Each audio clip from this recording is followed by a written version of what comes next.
பெயிலாகி வெளியே வரும்போதே பாத்தீங்கன்னா ஃபுல்லா நிர்வாணமா எங்களை எல்லாம் ஃபுல்லா செக் பண்ணி ஒவ்வொரு வாய்தாக்குமே நாங்க வெளியே போயிட்டு வரும்போதே நிர்வாணமா தான் செக் பண்ணுவாங்க. ஆம்பளையா இருந்தாலும் சரி பொம்பளைங்களா இருந்தாலும் சரி எல்லாமே செக் பண்ணி உட்கார்ந்து எந்திரிக்க சொல்லி அந்த மாதிரிலாம் செக் பண்ணி உள்ள விடுறதுனால எனக்கு அது வேண்டாம் அந்த பழக்கம் எல்லாம்.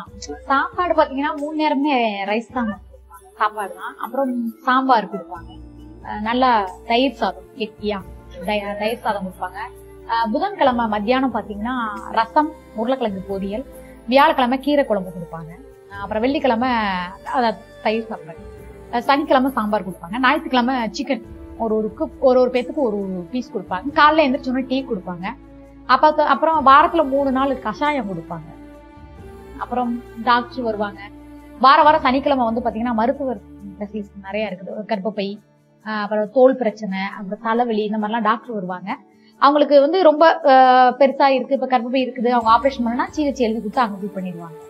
உள்ளன்னு சொன்னோம்னா குறைகள்னா சொல்றதுக்கு எதுவுமே இல்ல மேம். ரொம்ப நல்லா டாய்லெட்லாம் எப்படி இல்ல, ரொம்ப சுத்தமா இருக்கணும். அதாவது வந்து எப்படின்னு கேட்டீங்கன்னா ஒரு ரூம்ல வந்து 4 பேர் இருக்கும். 4 பேர்லயும் ஒரு ரூமை வந்து ஒரு நாள் கிளீன் பண்ணணும். குளிக்கிற ரூம் வந்து ஒரு 6 ரூம் இருக்கும். லெட்டின் ஒரு 4 லெட்டின் இருக்கும். தொட்டி மாதிரி பெரிய தொட்டி இருக்கும். அப்படிங்கும்போது ஒரு ரூம் காரம் எல்லாரும் சேர்ந்துதான் பண்ணுவோம். ரொம்ப சுத்தமா பயங்கர சுத்தமா இருக்கும். சுத்தம் பண்ணலன்னா பனிஷ்மெண்ட், முட்டி போடும். ஒரு குப்பை போட்டா கூட முட்டி போடும். சரி, இப்போ அங்க டே ஃபுல்லா என்ன செய்வீங்க? கைத்தொழில் நிறைய சொல்லி கொடுத்தாங்க. நீ என்ன கத்துக்கிட்ட? நான் டைலரிங் ஓரளவு கத்துக்கிறேன். பிளவுஸ், சுடிதார், இன்ஸ்கர்ட் அந்த மாதிரி நிறைய சொல்லி கொடுக்குறாங்க. அது வந்து பாத்தீங்கன்னா சாந்தி டீச்சர், அவங்க வந்து 22 வருஷமா அந்த சிறைக்கு வந்து டைலரிங் டீச்சர்.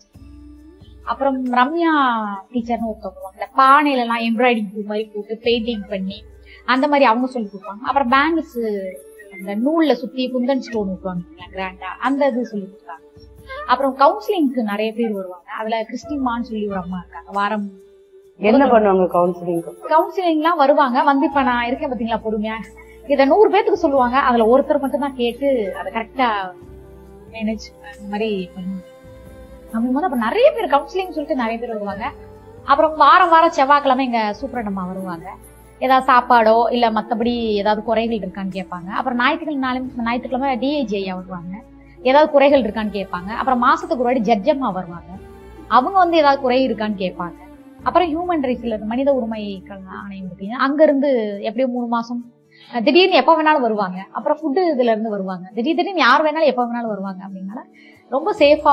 என்ன யூனிஃபார்ம் போட்டுருங்க எல்லாருக்கும் ஒரே இல்ல, அதாவது தப்பு செஞ்சவங்க வந்து இது கன்ஃபார்ம் அவங்க செஞ்சிருக்காங்க அப்படின்னு சொல்லி பாத்தீங்கன்னா 10 வருஷத்துக்குள்ள பனிஷ்மெண்ட்னா ஒரு blue colour sorry, white colour blouse கொடுப்பாங்க.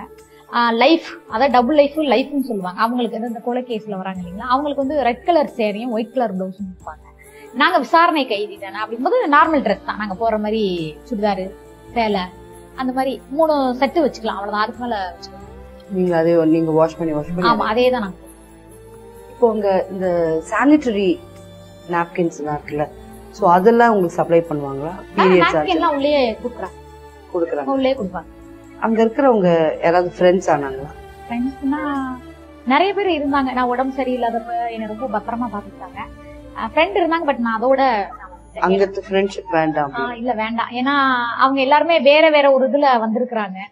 அப்படிங்கும்போது நம்ம அவங்கள்ட்ட போய் ஃப்ரெண்ட்ஷிப் வச்சா தேவையில்லாத அது பிரச்சனைகள் வருமோ அப்படின்னு சொல்லிட்டு ஹெல்ப் வேணா நான் பண்றேன். வெளியே வந்து பணம் போடுறதோ இல்ல ஸ்நாக்ஸ், ட்ரெஸ் என்ன வேணுமோ நான் வாங்கிக்கிறேன். இதுல ஒரு குழந்தை கூட 1 வயசு குழந்தை இப்படி அங்க அவங்க மாசமாயிதான் போனாங்க. இப்ப குழந்தை பிறந்தா அந்த குழந்தைக்கு 1.5 வயசு ஆயிடுச்சு. அப்படிங்கும்போது என்ன ஹெல்ப் வேணுமோ நான் பண்றேன், கொஞ்சம் வெயிட் பண்ணுங்க, ஏன்னா போய் வெளியே போய் என்னோட ப்ராப்ளம் எல்லாம் சால்வ் பண்ணிட்டு நான் பண்றேன், ஹெல்ப் பண்றேன். பட் வந்து உங்ககிட்ட நான் பேசுறதோ உங்க கூட நான் ஃப்ரெண்ட்ஷிப் வச்சுக்கணுமோன்னு நினைக்காதீங்க, ஏன்னா என்னோட லைன் வேற மாதிரி அப்படின்னு சொல்லிட்டு அங்க இருக்கிறவங்களோட அந்த இதெல்லாம் நமக்கு தெரியும். அப்படிங்கறதுனால ரொம்ப இந்த கொலை குற்றம் செஞ்சவங்க எல்லாம் இருக்காங்களா, அவங்க பார்த்தா உனக்கு பயமா இருக்குமா? அவங்க கதைங்க எல்லாம் கேட்டிருக்கியா? எல்லாரோட கதையுமே தெரியும், சொல்லிருக்காங்க. கொஞ்சம் அவாய்ட் பண்ணிட்டேன். ரொம்ப கேட்கும் போதே எனக்கு ஒரு மாதிரி பயமா பயத்தோட நடுக்கும். எனக்கு அது மாதிரி உதற ஆரம்பிச்சு, இந்த அளவுக்கு எல்லாம் கொடூரமா பண்ணுவாங்களா அப்படின்னு. எனக்கு ரத்தத்தை பார்த்தாலே எனக்கு ஒரு மாதிரி ஆயிடும். ஒவ்வொருத்தரும் வந்து தன்னோட லவ்வருக்காக, தன்னோட ஹஸ்பண்டு அப்படிங்கும்போது இந்த குழந்தை இந்த மாதிரி விஷயம்லாம் சொல்லும் போது அப்படியே எனக்கு எமோஷனல் ஆயிடும். வேண்டாது.